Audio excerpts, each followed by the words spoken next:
E aí, pessoal? Hoje a gente vai se aventurar por um caminho fascinante e cheio de mistérios. A psicologia do inconsciente. Ah, isso é verdade. Quem nunca se pegou pensando de onde vêm nossos medos, desejos ou até mesmo sonhos, né? É um mistério. Pois é, então para me ajudar a desvendar esse labirinto, eu chamei a Roberta, Olá. especialista em psicologia junguiana. Bem-vinda, Roberta. Obrigada pelo convite. É um prazer estar aqui para a gente explorar esse tema com vocês. Que legal.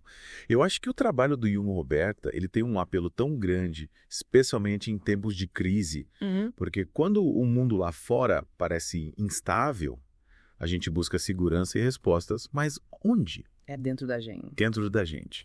E Jung explorou esse território do inconsciente de uma forma muito profunda e inovadora. A gente mergulha para dentro, né?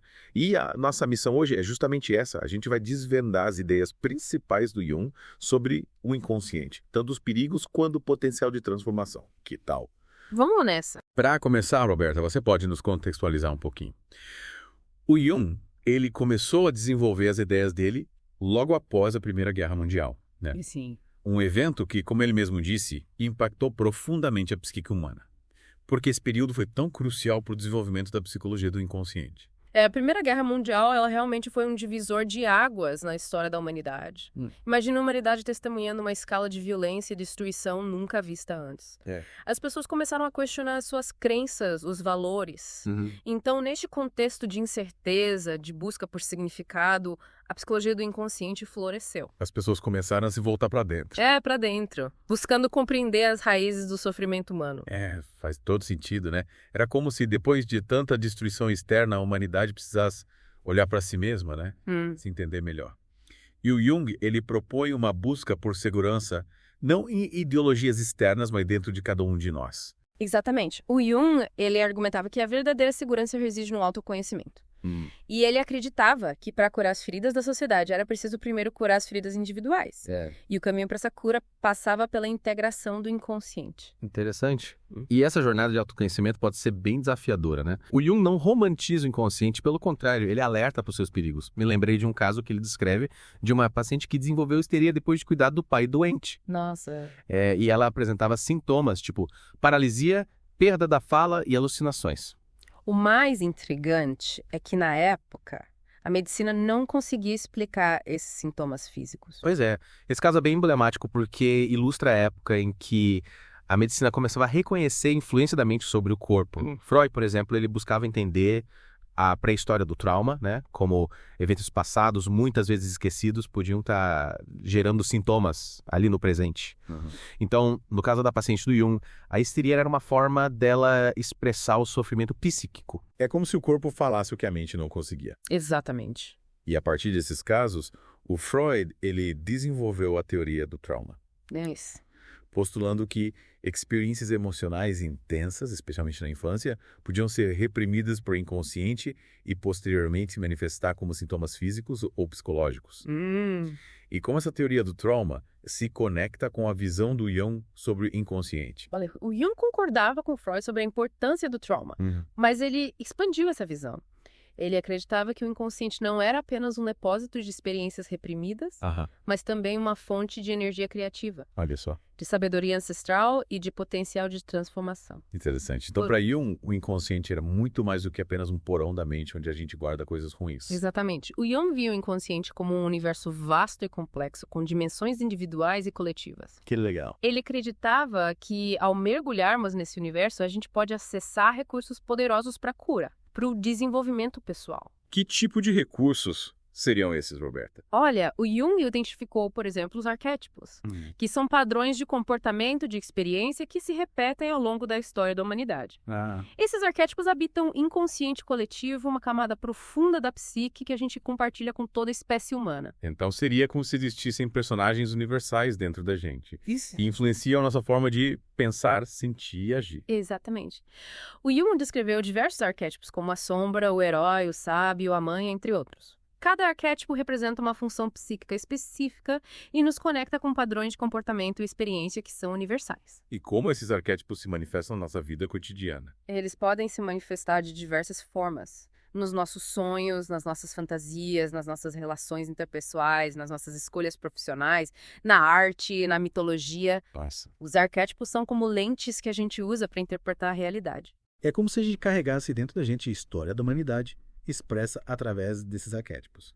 Que fascinante. Mas me diz uma coisa, Roberta. Como a gente faz para reconhecer esses arquétipos em nós mesmos? A forma mais comum de se deparar com os arquétipos é através dos sonhos. Jung via os sonhos como mensagens do inconsciente, carregadas de simbolismo, de significado. Legal. Ao analisarmos os nossos sonhos, a gente pode identificar os arquétipos que se manifestam e compreender as mensagens que eles nos trazem. E além dos sonhos, como a gente pode reconhecer a influência dos arquétipos na nossa vida? Prestando atenção aos nossos padrões de comportamento, nossas reações emocionais, as nossas fantasias, os nossos medos, nossos desejos. A psicoterapia junguiana pode ser um grande auxílio nesse processo, pois nos ajuda a interpretar os símbolos e a integrar os arquétipos à nossa personalidade. E essa integração dos arquétipos é importante para quê? Olha, para Jung, a integração dos arquétipos é fundamental para o processo de individuação, que ele via como um processo de desenvolvimento da personalidade plena, de integração dos diferentes aspectos da psique. Ele acreditava que ao longo da vida nós somos desafiados a integrar a nossa sombra, a conectar com a nossa anima ou ânimos, a desenvolver a nossa função transcendente e a realizar o nosso self, que representa a totalidade da psique. É um processo bem complexo, né? É um processo que exige coragem, autoconhecimento e disposição para enfrentar os desafios que a vida nos apresenta. E essa jornada de individuação, como você mencionou, ela pode ser bastante desafiadora. Mas para Jung, o potencial de cura e transformação que o inconsciente oferece compensa os riscos, né? Sem dúvida. Mas é importante lembrar que lidar com o inconsciente exige cautela, respeito. Porque a gente pode se deparar com conteúdos reprimidos, traumas, medos e desejos que a gente preferia manter ocultos. No entanto, é nesse confronto com a sombra, com os aspectos menos agradáveis de nós mesmos, que reside a possibilidade de crescimento e mudança. E como a gente faz para lidar com esses conteúdos reprimidos de forma saudável? A chave é a conscientização. Quando a gente traz esses impulsos para a luz da consciência, a gente pode compreendê-los, integrá-los em nossa personalidade e encontrar formas de expressá-los de maneira construtiva.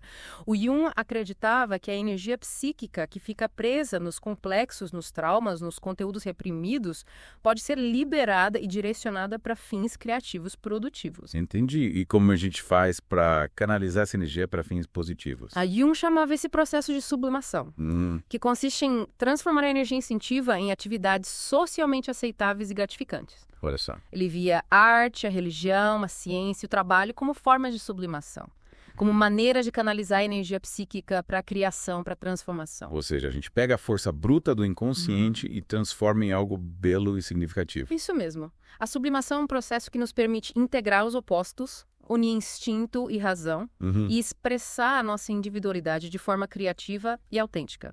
É um processo que exige esforço, autoconhecimento, disciplina. Mas que nos recompensa com uma vida mais rica, plena e significativa. E com essa bela metáfora da sublimação, acho que a gente fecha a primeira parte do nosso mergulho no inconsciente. E aí, pessoal, de volta para a segunda parte do nosso mergulho no mundo fascinante do inconsciente. Isso aí. E hoje a gente vai se aprofundar nos arquétipos. Esses personagens, né? Isso. Universais que, segundo Jung, habitam o inconsciente coletivo e influenciam a nossa forma de ser e estar no mundo. Roberta, na primeira parte a gente falou sobre como esses arquétipos eles podem se manifestar nos nossos sonhos, mas eles também influenciam a nossa vida acordada, né? Sim. Como a gente pode identificar a presença deles no nosso dia a dia. Com certeza. Os arquétipos estão presentes em todos os aspectos da nossa vida, desde as nossas relações, o nosso trabalho, as nossas escolhas, as nossas reações. Eles moldam a nossa percepção do mundo, influenciam a forma como a gente interage com a realidade. Por exemplo, o arquétipo da mãe, ele pode se manifestar na relação que a gente tem com figuras de autoridade, com um chefe, por exemplo, ou na forma como a gente cuida dos outros. Interessante. Então, se uma pessoa tem uma tendência a ser muito controladora nos seus relacionamentos, isso pode ser uma manifestação do arquétipo da mãe. Exatamente. Ou, por exemplo, se você se sente atraído por pessoas que representam o arquétipo do herói, pessoas corajosas que lutam pelos seus ideais, isso pode te dizer algo sobre as qualidades que você admira, que você busca desenvolver em si mesmo. Faz sentido. E o arquétipo do sábio, como ele se manifesta no dia a dia? O arquétipo do sábio pode estar presente na sua busca por conhecimento, na sua capacidade de analisar situações com clareza, de oferecer conselhos, de buscar um significado mais profundo para a vida. Então, se eu passo horas lendo sobre filosofia e adoro um bom debate sobre o sentido da vida, posso estar expressando o arquétipo do sábio. É bem possível. E é importante lembrar que a gente não é um arquétipo específico, mas sim que eles se manifestam em diferentes momentos, situações da nossa vida. É como se a gente vestisse diferentes máscaras, dependendo do contexto. E qual o problema de não reconhecer esses arquétipos? O que acontece quando a gente não está consciente da influência deles? Quando a gente não reconhece os arquétipos, a gente pode acabar projetando eles nas outras pessoas. Ah. Por exemplo, se a gente não reconhece a nossa própria sombra, aquele lado mais obscuro da nossa personalidade que a gente prefere esconder, a gente pode acabar vendo só defeitos nos outros, julgando, criticando, sem perceber que, na verdade, a gente está projetando os nossos próprios aspectos reprimidos. Entendi. Então, se eu vivo reclamando que as pessoas são falsas e egoístas, talvez seja a hora de olhar para minha própria sombra e reconhecer esses aspectos em mim mesmo, né? Exatamente. E o mesmo vale para outros arquétipos. Se você não reconhece o arquétipo da mãe dentro de si, você pode acabar buscando figuras maternas em todos os seus relacionamentos, criando dependência e idealizando as outras pessoas. Ou seja, o autoconhecimento é fundamental para ter relacionamentos mais saudáveis e autênticos, né? Com certeza. Ao reconhecer os arquétipos dentro de nós, a gente pode integrá-los à nossa personalidade e ter uma relação mais consciente com eles. Isso nos permite ter mais autonomia, responsabilidade, liberdade nas nossas escolhas e ações. E como a gente faz para reconhecer esses arquétipos? Quais são as ferramentas que a gente pode usar? A forma mais comum de se deparar com os arquétipos é através dos sonhos. O Jung viu os sonhos como mensagens do inconsciente, carregadas de simbolismo. Ao analisarmos os nossos sonhos, a gente pode identificar os arquétipos que se manifestam, as mensagens que eles nos trazem. Lembra que você mencionou o caso da paciente que sonhava com um caranguejo puxando ela para o fundo do mar? Sim, esse sonho é um ótimo exemplo de como os arquétipos se manifestam através de símbolos. O caranguejo, nesse caso, representava um aspecto primitivo e instintivo da psique da paciente, que convidava ela a mergulhar nas profundezas do inconsciente dela. Faz sentido. E além dos sonhos, o que mais a gente pode fazer para se conectar com os arquétipos? A gente pode prestar atenção aos nossos padrões de comportamento, às nossas reações emocionais, às nossas fantasias, medos e desejos. A arte, mitologia, os contos de fada, tudo isso é rico em simbolismo arquetípico e pode nos ajudar a reconhecer a influência desses personagens universais na nossa psique. É como se os arquétipos estivessem por toda parte, né? A gente só precisa aprender a enxergá-los. Exatamente. Eles estão presentes na nossa cultura, na nossa história, na nossa psique. E a psicologia junguiana nos oferece ferramentas para a gente desvendar esse código simbólico e compreender a influência dos arquétipos na nossa vida. E como a gente pode usar esse conhecimento dos arquétipos para o nosso desenvolvimento pessoal? O Jung acreditava que a integração dos arquétipos era fundamental para o processo de individuação, que é a jornada de tornar-se quem você realmente é. Ao reconhecer e integrar os arquétipos, a gente pode acessar a sabedoria, a força que eles representam e usar para nosso crescimento, nossa transformação. Que interessante, é como se a gente pudesse usar a força do herói para superar os desafios da vida, a sabedoria do sábio para tomar decisões mais conscientes, a compaixão da mãe para cuidar de nós mesmos e dos outros. Exatamente. Os arquétipos nos oferecem um mapa para navegar pelas complexidades da vida e realizar o nosso potencial único. E essa jornada de individuação, como você mencionou, ela pode ser desafiadora.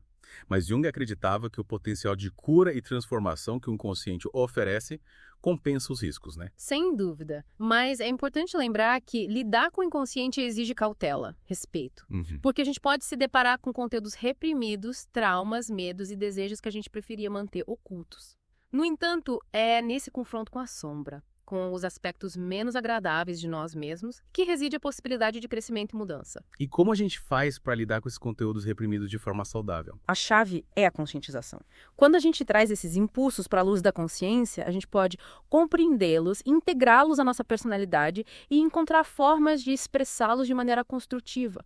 O Jung acreditava que a energia psíquica que fica presa nos complexos, nos traumas, nos conteúdos reprimidos, pode ser liberada e direcionada para fins criativos e produtivos. Ele chamava esse processo de sublimação, que consiste em transformar a energia instintiva em atividades socialmente aceitáveis e gratificantes. Mas olha, a gente pega a força bruta do inconsciente e a transforma em algo positivo e construtivo. Exatamente. A sublimação é um processo que nos permite integrar os opostos, unir instinto e razão e expressar a nossa individualidade de forma criativa e autêntica. É um processo que exige esforço, autoconhecimento e disciplina, mas que nos recompensa com uma vida mais rica, plena e significativa. E com essa ideia inspiradora da sublimação, acho que a gente pode encerrar a segunda parte do nosso mergulho. Na próxima e última parte, a gente vai explorar os perigos de lidar com o inconsciente sem a devida orientação e a importância da psicoterapia junguiana nesse processo. E aí, pessoal?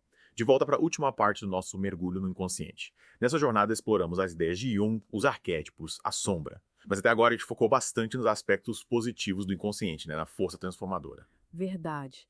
É importante a gente ter essa visão completa e entender que o inconsciente não é só um lugar de monstros e traumas, mas também de potencial criativo e de sabedoria.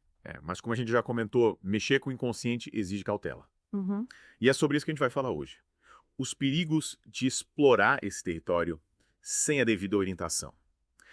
Roberta, você pode explicar melhor quais são esses perigos? O que pode acontecer quando a gente tenta lidar com o inconsciente por conta própria, sem a ajuda de um profissional? Olha, um dos principais perigos é a inflação psíquica. É como se a gente mergulhasse no inconsciente e se perdesse lá dentro, sabe? Se identificando demais com os conteúdos que emergem sem conseguir voltar para a superfície, para a realidade. E como a gente sabe que está sofrendo dessa inflação psíquica? Quais são os sinais? A pessoa pode começar a ter comportamentos impulsivos, tomar decisões irracionais, se isolar do mundo, se perder em fantasias e delírios. É como se a realidade perdesse o sentido e ela passasse a viver num mundo interno dominado por esses conteúdos inconscientes. Nossa, parece bem assustador. Me lembrei daquela história do Ícaro, que voa tão perto do sol que a cera das asas derreteu e ele caiu. É como se a gente se aproximasse demais do inconsciente e acabasse se queimando. Nossa, que analogia perfeita. A gente precisa ter cuidado para não se perder nesse labirinto da psique. E é aí que entra a importância da psicoterapia. E como a psicoterapia junguiana pode nos ajudar a navegar pelo inconsciente de forma segura. O psicoterapeuta junguiano é como um guia experiente, que conhece o território e pode nos ajudar a evitar esses perigos, né? Ele nos oferece um espaço seguro, acolhedor, para a gente explorar o inconsciente, com a ajuda de ferramentas como análise dos sonhos, a imaginação ativa, a interpretação de símbolos. Então o terapeuta funciona como uma bússola, né? Nos ajudando a encontrar o caminho de volta para a superfície quando a gente se perde nas profundezas do inconsciente. Exatamente. Ele nos ajuda a integrar os conteúdos inconscientes da nossa consciência, sem que a gente se perca neles. É como aprender a nadar em águas profundas, a gente precisa de alguém que nos ensine as técnicas, que nos acompanhe, que nos dê suporte. E além da inflação psíquica, existem outros perigos que a gente precisa estar ciente. Sim. Mexer com o inconsciente sem a devida orientação pode intensificar neuroses, despertar traumas adormecidos, gerar crises de ansiedade e até mesmo, em alguns casos, desencadear sintomas físicos. É como se a gente abrisse uma caixa de Pandora, né? Sem saber o que vai ser de lá. Exatamente.